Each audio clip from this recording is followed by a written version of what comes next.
Given the emphasis on morality and ethics, it was no surprise that Eternal Light programming became pivotal in disseminating the story, however unwelcome, of the Holocaust. The German people surrendered themselves to Adolf Hitler and the Nazis, in a deliberate reversion to a barbarism which professed the domination of the world.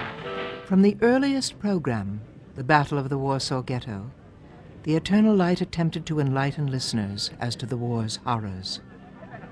Documentaries such as I Never Saw Another Butterfly examined through the drawings and poems of the children of the Theresian concentration camp the horrors that occurred there. No, no, my God, we want to live, not watch our numbers melt away. We want to have a better. A Field of Buttercups told the story of Dr. Janusz Korzak's devotion in the Warsaw Ghetto to his orphanage of Jewish children. Children, it's time for us to leave our home. Are we ready?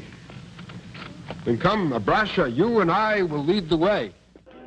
In The Legacy of Anne Frank, the Eternal Light aired the first interview with Otto Frank, Anne Frank's father, and the only family member to survive the Holocaust. What really their feelings were, I only could see from the diary. And my conclusion is, as I had been in very, very good terms with Anna, that most parents don't know really their children. Much of the credit for this attention goes to Holocaust survivor and Nobel Peace Prize winner Elie Wiesel. From early on in the Eternal Light series, Wiesel was committed to using the program to enlighten the American public as to the atrocities of the Holocaust.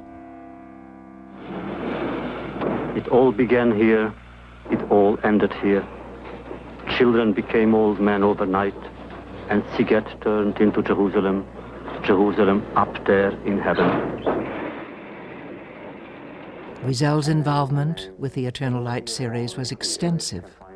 He conducted annual radio shows for 16 years and hosted, wrote, or appeared in numerous television programs, such as Itinerary of Elie Wiesel, a program which he wrote and which retraces the steps of his life from his native town of Siget in Romania to Jerusalem.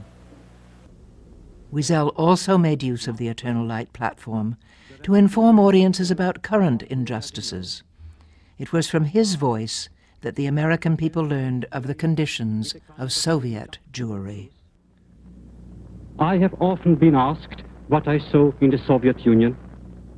My answer is always the same: eyes. Only eyes. Nothing else, only eyes. Collective farms, factories, museums, theaters, nothing. Only eyes.